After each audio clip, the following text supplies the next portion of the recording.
Or then there is the wealthy person that everyone is chasing around, kissing their ass so that they can fund some sort of program. That's not an elder. Older gay people are completely dismissed, especially in the white gay roles. And by older, I mean anyone over 36. I never realized just how ageist this culture is. And it's very, very, very dysfunctional because of that. The reason we can't sit in rooms together without getting in fights, and why we can't be in rooms where African American people can sit down with Hispanic people and white people and Two-Spirit people and Indigenous people and have a real conversation about diversity, is because it's led by people who are 22 years old. And I'm sorry, a person who's 22 years old does not know about how to relate with people with patience. When you're in a meeting, we usually call them treaty meetings, where we speak Lakota, you see these young men and women who may or may not be participating in gangs, who may or may not be on crack cocaine, all of which is a huge problem on the reservation.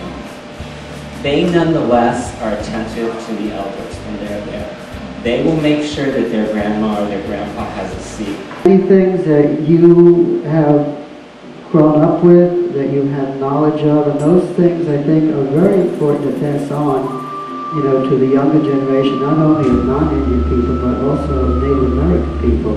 It's not that you're so many years old, it's what you have done with your life, and how people look at you and say, okay, you've worked, you've established this, you've established that, you've done a lot of work, and we respect you for that. And there is a certain background and knowledge that you have.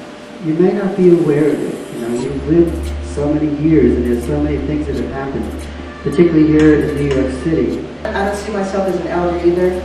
Were there gay and lesbian people at Whiter when you were growing up? She was really quiet for a long time, but then finally she said, yes, of course there were. She said, I remember Bill and Mike. Whenever there was a get-together, they were the first two that were invited. Number one, because they came early. Number two, because they made the best blueberry pie. And they always say to clean up. And she said that everybody knew that they were a couple and that they were together. But she said we also knew that the Indian agent didn't like that, that the missionaries didn't like that, and so we didn't talk about it, and we hid it to protect them.